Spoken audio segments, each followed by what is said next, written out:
ராஜராஜ சோழன் வாராகி தாயாரை கண்டுபிடிக்கல. ஆனா வாராகி தாயார் ராஜராஜ சோழனை கண்டுபிடிச்சா. எப்படி?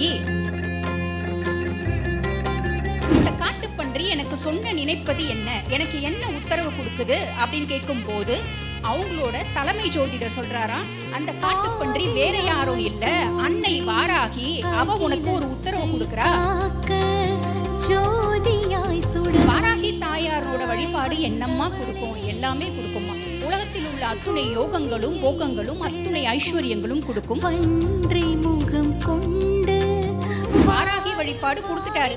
எனக்கு வாராகியை பத்தி பெருசா தெரியாது. ஏன்னா நான் வாராகியை அந்த அளவுக்கு ஆத்மார்த்தமா கும்பிட்டது இல்ல.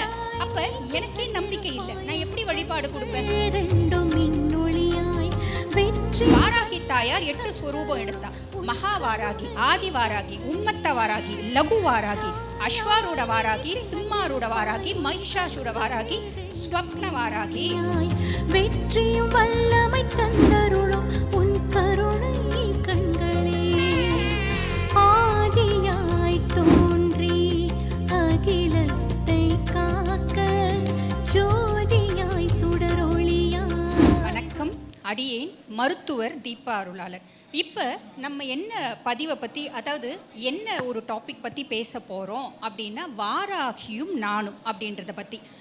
தீபா அருளாளன் அப்படின்னாலே தெரியும், நிறைஞ்ச சிவபக்தர், சிவனை அன்றி யாரும் வழிபடாத ஒரு பெண்மணி அப்படின்னு வச்சுக்கலாம். அப்படி இருக்கவங்களுக்கு வாராகி தாயார்னோட சபையில் என்ன வேலை? நிறைய பேருக்கு கேள்வி எழும். அந்த கேள்விக்கான பதிலும் நானே சொல்கிறேன். அந்த பதிலுக்கு முன்னாடி முதல்ல வாராகி தாயாரை பற்றி 1-2 வார்த்தைகள் நான் சொல்ல கடமைப்பட்டிருக்கேன்.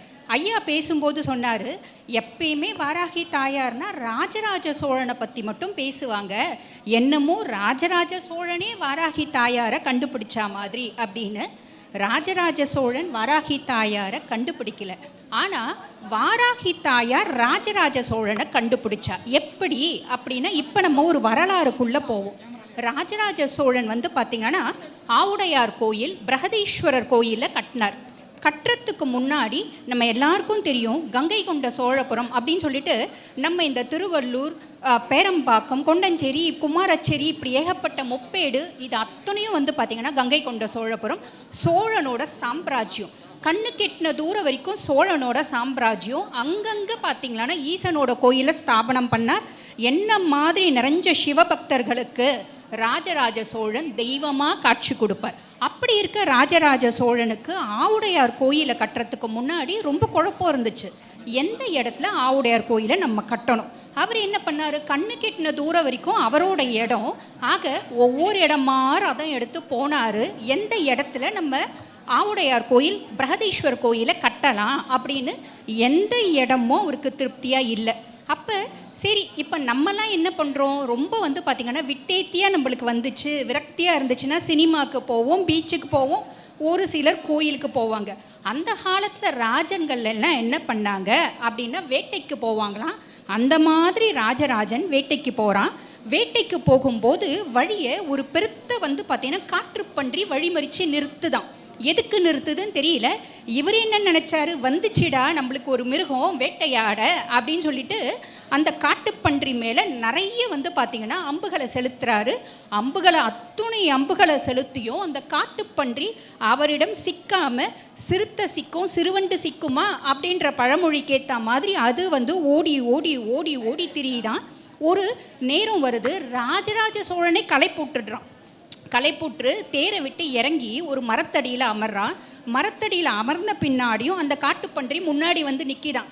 நின்று, என்ன உன்னோட வீரம் இவ்வளவுதானா அப்படின்னு எள்ளி நகைக்கிற மாதிரி, சவால் விடுற மாதிரி இருக்கான். அதனோட ஒரு பிஹேவியர் அப்படின்னு சொல்லுவாங்களே, அதனோட குணாதிசயமும் அதனோட ஆட்டிடியூடும் அப்படி இருக்குது அப்படிங்கிறாங்க. அப்போ இது பார்த்திங்கன்னா உண்மை. நிறைய இதுக்கு சரித்திர சான்றுகளும் இருக்குது.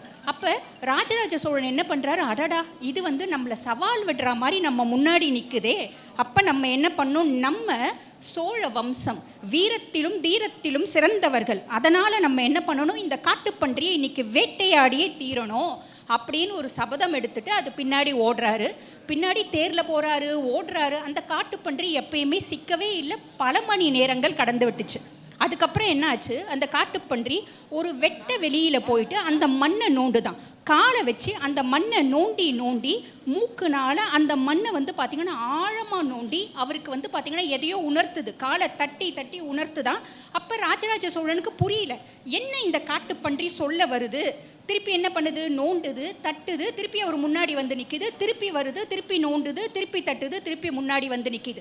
அப்போ ராஜராஜ சோழன் என்ன நினைக்கிறான், இந்த காட்டுப்பன்றி நம்மக்கிட்ட ஏதோ சொல்ல வருது, அதனால் நம்ம இது சொல்கிறத கேட்போம் அப்படின்னு சொல்லிட்டு அதை வந்து பார்த்திங்கன்னா சம்ஹாரம் பண்ணணும் அப்படின்ற எண்ணத்தை மாற்றி, அதை வேட்டையாடணும் அப்படின்ற எண்ணத்தை மாற்றிட்டு அதை வணங்கிட்டு திரும்பி வந்துட்டானா.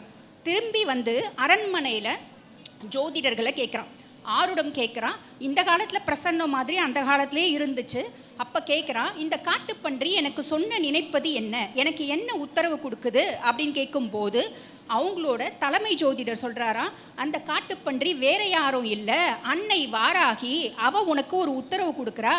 என்ன உத்தரவு கொடுக்குறான்னா, எந்த இடத்துல அவள் பள்ளம் நோண்டினாலோ அந்த இடத்துல நீ ஆவுடையார் கோயில் கட்டணும், நீ வந்து சிவபிரானுக்கு கோயில் கட்டணும் அப்படின்னு உத்தரவு கொடுக்குறா அப்படின்னு சொல்லியிருக்காங்க. அதனோட ஒரு தாத்பரியம் அதுக்கப்புறம் தான் வந்து பார்த்திங்கன்னா தாயாரின் உத்தரவு பேரில் தான் வந்து பார்த்திங்கன்னா தஞ்சை பிரகதீஸ்வரர் கோயில் கட்டப்பட்டது. தஞ்சை பிரகதீஸ்வரர் கோயில் கட்டுறதுக்கு முன்னாடியே ராஜராஜ சோழன் என்ன பண்ணால், தாயாருக்கு சின்னதாக அழகாக அங்கே வந்து சின்னதாக இருக்க மாட்டா, ரொம்ப கம்பீரமாக காட்சி கொடுப்பா வாராகி. அவளுக்கு தனி கோயில் கட்டி அவளை வணங்கி அவளோட ஆசிர்வாதத்துக்கு பின்னாடி தான் இன்று உலகமே வியந்து பார்க்கும் அத்துணை பேர்களும் உற்று நோக்கும் நம்முடைய இந்திய கலாச்சாரத்தையும் இந்திய தொல்காப்பியத்தையும் நிறைய விஷயத்தையும், புரியுதுங்களா, அத்துணை கட்டுரை கலையும் சிறந்து விளங்கிய தஞ்சை பெரிய கோயிலை ராஜராஜன் கட்டினா. அப்போ ராஜராஜ சோழன் வந்து வாராகியை கண்டுபிடிக்கல, ஆனால் ராஜராஜ சோழனை வாராகி கண்டுபிடிச்சா. இப்போ வந்து பாருங்கள் காலகட்டம் எப்படி இருக்குது அப்படின்னா, நம்ம சும்மா சொன்னால் மக்கள் ஏற்றுக்க மாட்டாங்க. ராஜராஜ சோழனே கட்டினா அப்படின்னா அத்துணை சிவனடியார்களும் வாராகியை ஏற்றுப்பாங்க. இந்த மாதிரி பல விஷயம் இருக்குது. இதுக்கும் முன்னாடி வாராகி தாயார்னோட வரலாறு அப்படின்னும் போது தாயார் எப்படி தோன்றுனா, ஒவ்வொரு ஐயா சொன்னார், ஒவ்வொரு ஆண் சக்தி தெய்வ சக்தியினோட சக்தி ஸ்வரூபமாக சப்த கன்னியர்கள் தோன்றினாங்க அப்படின்னு அது உண்மை. பிரம்மன், பிராமி, விஷ்ணு, வைஷ்ணவி, மகேஸ்வரன், மகேஸ்வரி, முருகன், கௌமாரி, இந்திரன், இந்திராணி, யமன், சாமுண்டி. அதே மாதிரி பார்த்திங்கன்னா பெருமாளனோட வராக அவதாரத்தினுடைய தெய்வ சக்தி பெண் சக்தியாக வாராகி அப்படின்றதும் சொல்கிறது உண்டு. அதே மாதிரி பாருங்கள் தேவி மகாத்மியத்தில் ரொம்ப அழகாக சொல்லியிருப்பாங்க, மது கைடப வதம், சண்டமுண்ட வதம், அதே மாதிரி பார்த்திங்கன்னா சும்ப நிசும்ப வதம், மகிஷாசுரன் வதம். இத்தனை வதமும் தாயார் இல்லாமல் சாத்தியமே இல்லை.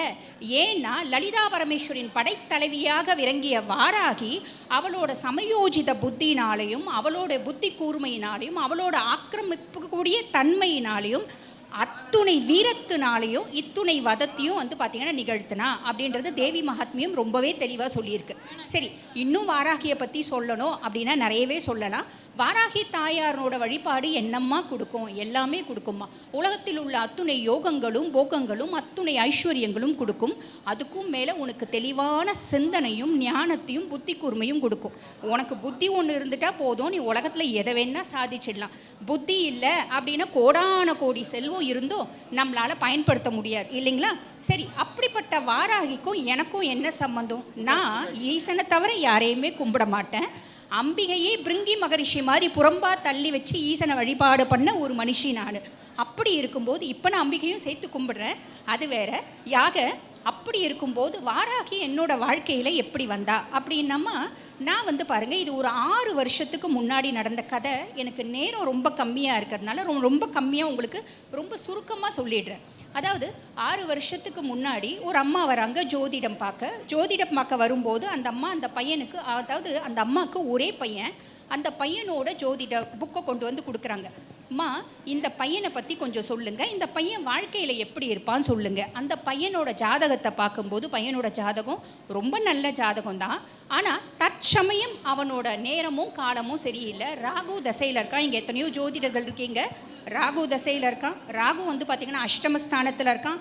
சனியினோட பார்வை அவன் மேலே இருக்குது. அப்போ ராகு தசை ராகு புத்தி அப்போ தான் ஆரம்பிச்சிருக்கு. அப்போ நான் சொன்னேன், அம்மா இந்த பையன் இன்னும் 18 வருஷத்துக்கு அந்த குடும்பம் வந்து பார்த்திங்கன்னா நிறைஞ்ச மன்னிக்கும் சிவசிவன்ற வார்த்தை தான் வாயில் வருது.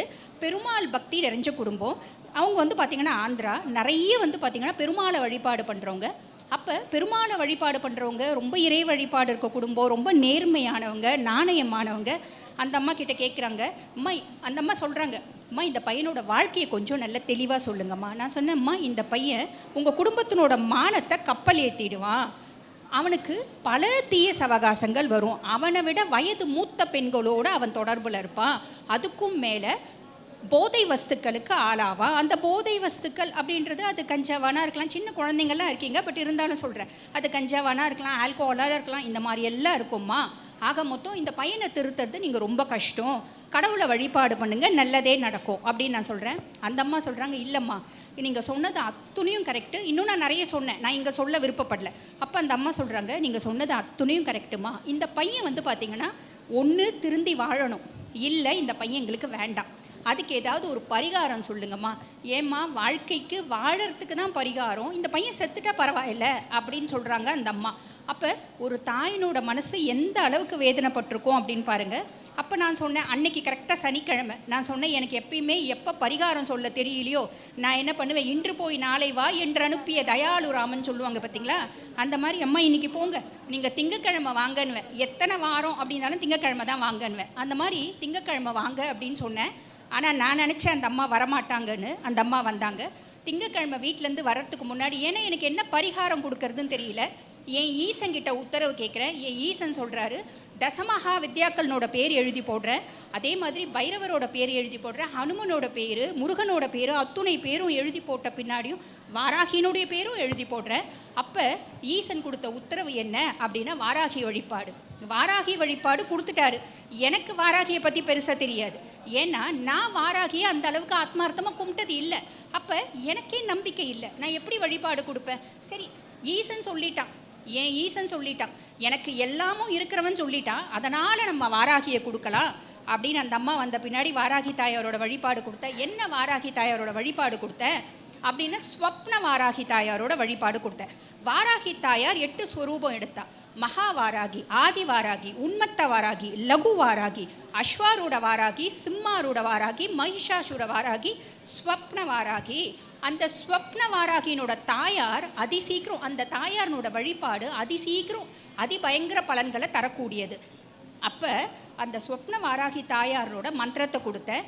மந்திரத்தை கொடுத்து நான் சொன்னேன், அம்மா அந்த பையன் திருந்துவானா எனக்கு தெரியாது, ஈசன் சொல்லிட்டான், ஈசன் சொன்னதுனால நீ நம்பு, நீ என்ன பண்ணு 11 நாள் தொடர்ந்து இந்த வழிபாடு பண்ணு, ஒரு நாளைக்கு 1100 வீதம் வழிபாடு பண்ணிவிட்டு, வழிபாடு பண்ண இடத்துலே பூமி சாயா அப்படின்னு சொல்லுவாங்க, அதே இடத்துலே படுத்துக்கிறது, நீ பண்ணிக்கோ, கடவுள் பார்த்து உனக்கு என்ன நல்லதோ செய்வா அப்படின்னா. அந்த அம்மா 11 நாள் பண்ணாங்க. பையன் எல்லளவும் திருந்தலை, இருந்ததை விட இன்னும் மட்டமாக போனான். திருப்பி என்கிட்ட ஃபோனில் கேட்டாங்க, இன்னொரு 21 நாள் பண்ணுமா அப்படின்னு. இன்னொரு 21 நாள் பண்ணாங்க. அதுக்கப்புறம் பையனோட நிலைமை என்ன அப்படின்னா, பையன் வந்து அவங்க குடிக்கிறதுக்கு பதில் அவனுக்கு காசு நிறைய வரையலை அப்படின்னு சொல்லிட்டு என்ன பண்ண, வியாபாரம் பண்ணி கஞ்சா குடிக்க ஆரம்பித்தான். அப்போ அவனோட நிலைமை இன்னும் மட்டமாக போச்சு. அப்போ கேட்டாங்க, என்னம்மா வாராகி தாயார் வந்து உதவி பண்ணுவாளா அப்படின்னு. அப்போ கூட வாராகி மேலே இருந்த நம்பிக்கையில் நான் சொல்லலை உதவி பண்ணுவான்னு, என் ஈசன் மேலே இருந்த நம்பிக்கையில் நான் சொன்னேன், அம்மா ஈசனே சொல்லிட்டாம்மா, அதுக்கப்புறம் என்ன இருக்குது, நீ கும்பிடுமா இன்னும் அப்படின்னு. எவ்வளோ நாள்மா கும்பிடணும் அப்படின்னாங்க. இன்னும் 48 நாள் கும்பிடுமா அப்படின்னு. ஆக அந்த அம்மா அதுக்கப்புறம் ஒரு 30 நாள் கும்பிட்டாங்க. கும்பிட்ட அப்புறம் பையனோட நிலைமை என்ன அப்படின்னா, ரொம்ப உடல்நல உபாதையினால் ஆஸ்பத்திரியில் சேர்த்துட்டாங்க. அதுக்கு முன்னாடி எத்தனையோ ஒரு ரீஹேப் சென்டர், போதை மறுவாழ்வு மையத்துக்கு போயிட்டு எந்தவித பலனும் இல்லாமல் திரும்பி வந்த பையன் ஆஸ்பத்திரிக்கு போயிட்டு, அதுக்கப்புறம் போதை மறுவாழ்வு மையத்துக்கு போயிட்டு, பையன் கம்ப்யூட்டர் இன்ஜினியர், பெரிய லெவலில் வந்து பார்த்திங்கன்னா ஃபாரினில் போய் படித்த பையன், லண்டனில் போய் படித்த பையன், இன்றைக்கும் ரொம்ப சௌக்கியமாக இருக்கான். அப்போ தான் எனக்கே புரிஞ்சுது, வாராகி தாயாருக்கு இத்துணை மகிமைகளா அப்படின்னு. ஆக நம்பினவங்களை என்றைக்குமே வாராகி கைவிட மாட்டா அப்படின்னு அந்த ஒரு விஷயத்தில் நான் கண்டுபிடிச்சேன். அதுதான் என்னுடைய அனுபவம். எனக்குன்னு நான் வாராகி கிட்டே எதுவுமே கேட்டதில்லை, ஏன்னா எனக்குன்னு என் ஈசங்கிட்டே நான் கேட்டதில்லை. எனக்கு என்ன வேணுமோ, இன்றைக்கி என்ன படி அளக்கணுமோ அது என் ஈசன் கொடுத்துருக்கான். ஆனால் அதுக்கப்புறம் நிறைய பேருக்கு நான் வாராகி தாயாரனோட வழிபாடு கொடுத்துருக்கேன். அத்துணை பேர்களுக்கும் தாயார் நல்லது நல்லது மட்டுமே செஞ்சா. நன்றி. மிக்க நன்றிம்மா, மிக்க நன்றி.